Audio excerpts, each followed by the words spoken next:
Selamat malam semuanya. Gua harap lo di sana baik-baik aja, sehat selalu. Gue pengen awalin video ini dengan sebuah pertanyaan. Misalnya lo berhasil meraih sesuatu, atau apapun lah pokoknya, lo punya prestasi yang bisa lo banggakan. Yang mana yang akan lo percaya? Lo percaya bahwa hasil-hasil yang lo raih itu karena lo emang pintar, lo emang berbakat, atau lo percaya bahwa keberhasilan itu karena kerja keras, karena latihan, karena semangat lo untuk berkembang. Kalau misalnya lo memilih opsi yang pertama, biasanya ya, lo tipe orang yang takut ambil resiko. Lo percaya kemampuan lo udah ada sejak lahir, dan ya nggak akan kemana-mana lagi, udah kemampuan lo kayak gitu. Kalau bagus akan terus bagus, kalau jelek ya mau gimana lagi. Dan sebaliknya, kalau misalnya lo tipe yang kedua, lo akan lebih berani mengeksplorasi. Karena lo percaya dengan mengerjakan sebuah hal baru, lo akan belajar hal baru juga. Dan oleh karena itu, semua hal yang lo lakukan di dunia ini, itu adalah hasil dari belajar, hasil dari latihan. Tapi kok bisa kayak gitu sih? Dan apakah benar? Apakah seperti itu? Nah, buat mengetahui perbedaan keduanya, buat mengetahui sebenarnya apakah benar yang tadi gue bilang, lo harus tahu sebuah konsep yang namanya growth mindset dan lawannya, fixed mindset. Dan di video ini, gue akan ngebahas perbedaan keduanya. Dan gue juga akan memaparkan kenapa growth mindset itu penting, dan gimana caranya lo bisa memiliki growth mindset dan mengembangkan diri lo. Pokoknya simak video ini sampai habis, penting banget, ini parah penting banget. Jangan lupa juga buat klik like, subscribe, supaya lo bisa tetap terus dapat akses secepat mungkin ke video-video terbarunya 1%.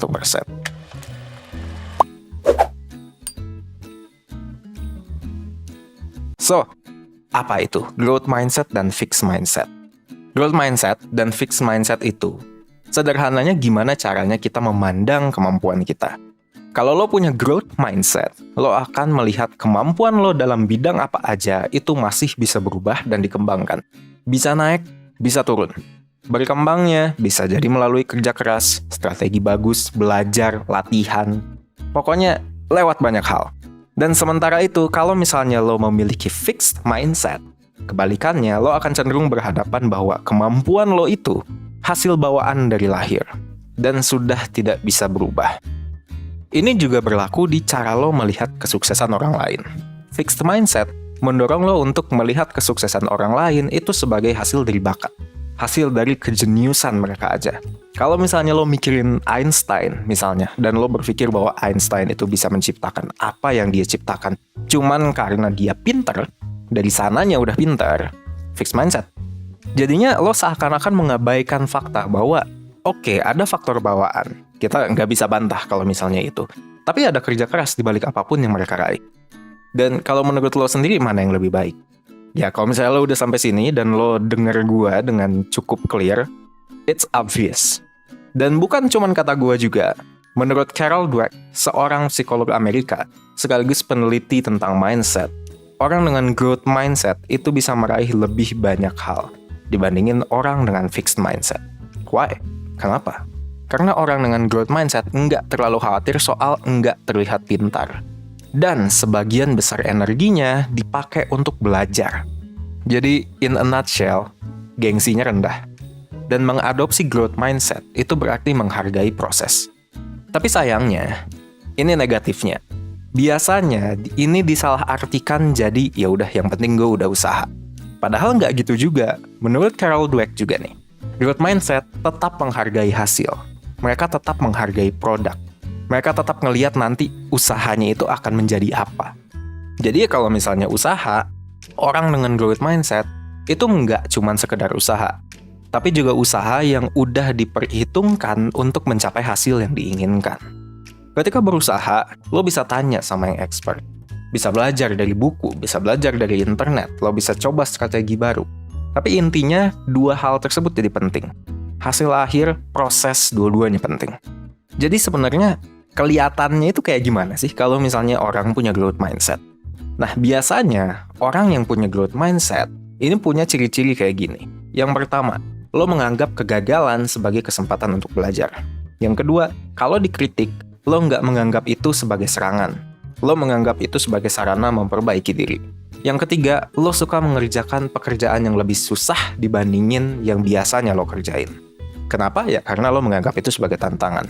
Yang keempat, saat berhadapan dengan tantangan, lo biasanya melihat tantangan sebagai kesempatan untuk bereksperimen, mencari solusi. Yang kelima, nggak terfokus hanya pada hasil atau hanya pada proses, tapi juga pada kemajuan-kemajuan kecil, which mean the process, tapi juga yang kedua adalah hasilnya, by produknya. Dan yang nomor 6 adalah bisa memecahkan masalah secara kreatif.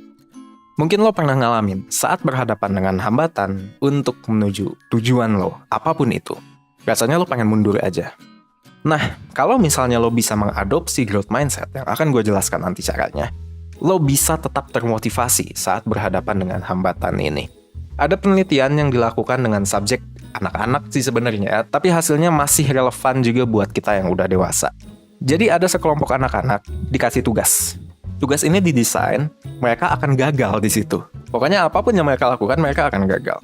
Dan menariknya, saat mereka merasa mulai kesulitan mengerjakan tugas yang dikasih ini, anak-anak subjek penelitian ini merespon dengan dua cara yang berbeda.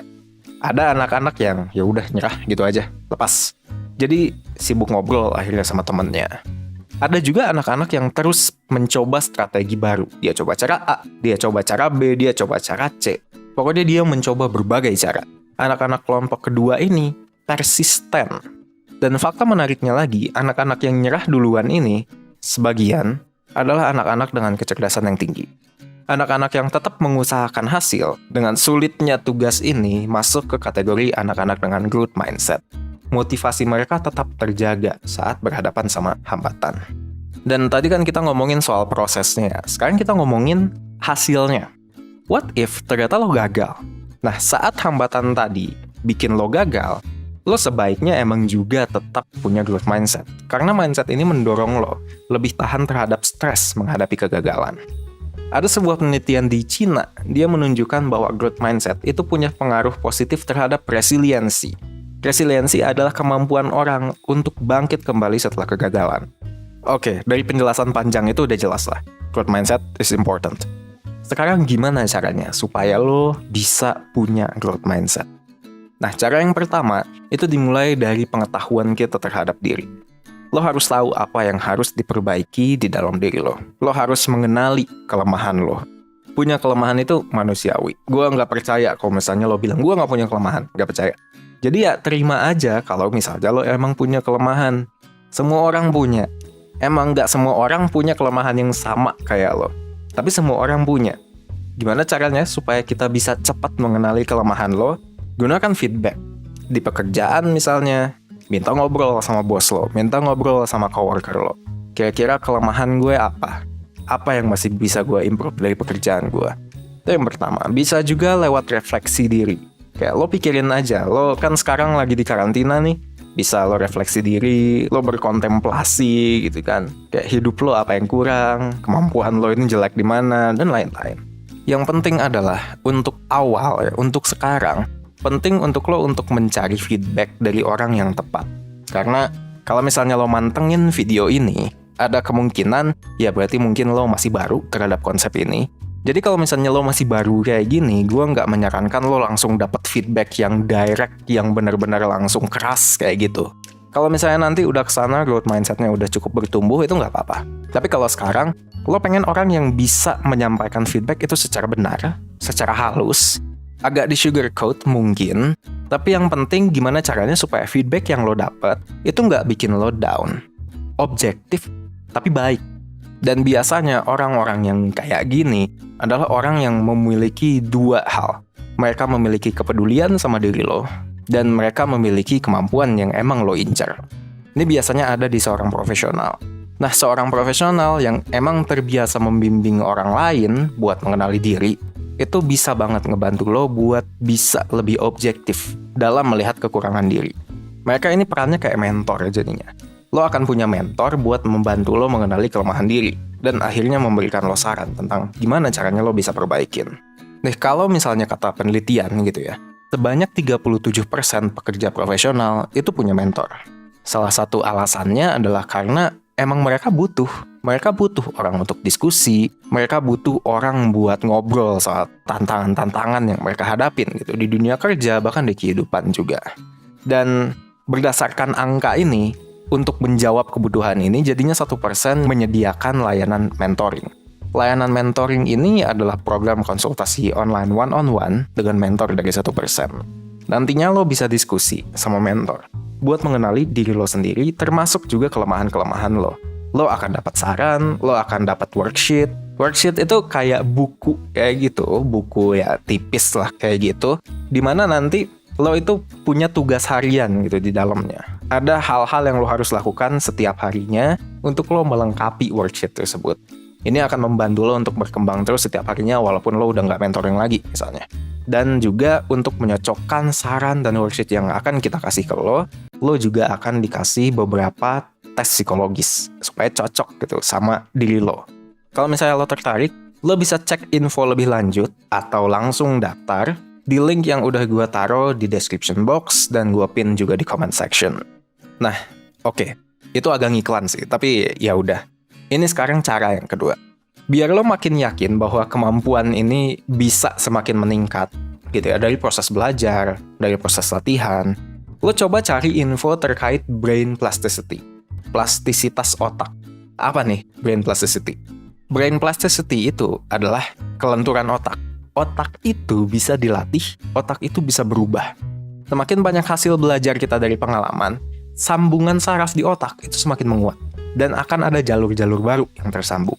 Anatominya bisa berubah gitu, bisa jadi lebih gede. Dan hasilnya, lo akan jadi semakin fasih, lo akan jadi semakin pintar dalam menyelesaikan masalah. Juga untuk belajar hal-hal baru, jadi nanti lebih cepat kayak gitu. Udah, kalau misalnya di sini, gue cuma bisa ngomong itu doang, karena panjang banget kalau misalnya kita ngebahas brain plasticity. Nah, langkah yang ketiga adalah saat lo masih ada di dalam kondisi fixed mindset, coba lo ulik benar-benar kehidupan orang-orang yang sukses. Coba lo lihat gitu benar-benar, apakah benar mereka tuh sukses cuman karena bakat alami mereka. Karena kalau misalnya benar, orang bisa sukses hanya dengan bakat, tanpa kerja keras, tanpa latihan, kayak gitu-gitu, berarti seharusnya ada orang yang kayak gitu. Ada orang yang kerjanya malas-malasan, ada orang yang kerjaannya nonton TV setiap hari, 8 jam, 9 jam, tapi sukses, tapi kaya, tapi berpengaruh gitu di dunia. Ada nggak sih? Nggak tahu. Coba deh cari. Itu yang pertama. Dan yang kedua nih, kalau misalnya benar ada orang yang bisa sukses hanya dengan bakat, berarti semua orang sukses itu harus punya bakat. No matter what, mereka harus punya bakat. Dan bakatnya itu harus kelihatan dari awal. Mereka harus kelihatan cerdas banget. Mereka harus gifted banget kelihatannya. Coba deh cari. Jangan tanya gue nggak tahu. Sebenarnya tahu, tapi gue pengen lo cari aja. Oke, itu yang ketiga. Yang keempat, kalau misalnya lo mau punya growth mindset, lo harus mulai ngelihat tantangan sebagai kesempatan untuk memperbaiki diri. Lo harus belajar dari semua tantangan itu. Jadi hasilnya adalah jangan lagi menghindar sama tugas-tugas yang gak biasa lo kerjain di kantor. Kerjain aja. Kalau atasan lo misalnya ngasih kerjaan yang bukan bidang lo, tapi bisa nambah skill, terima aja. Ya tapi disclaimer juga ke dia. Bilang lo merasa bahwa skill lo, kemampuan lo di sini sebenarnya nggak sebanyak itu.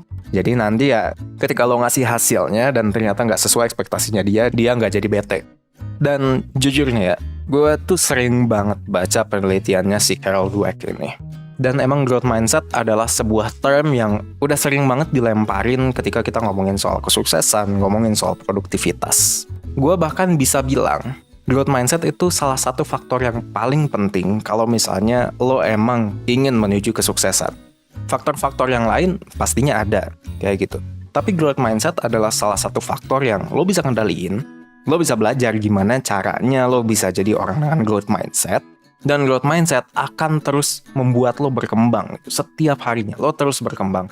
Dan itulah resep untuk menjadi seseorang yang sukses. Nggak ada magic pill-nya, nggak ada cara cepatnya. Cuman ada work hard and be better every day. Oke, kita udah sampai di akhir video. Gue mau ngingetin lagi buat klik like dan subscribe supaya lebih banyak orang yang tahu soal video ini dan tahu juga soal growth mindset. Jangan lupa juga bahwa 1% punya layanan mentoring. Kalau misalnya lo tertarik, lo bisa akses di description box. Ya udah, segitu aja. Gue Vicky. Thank you for watching.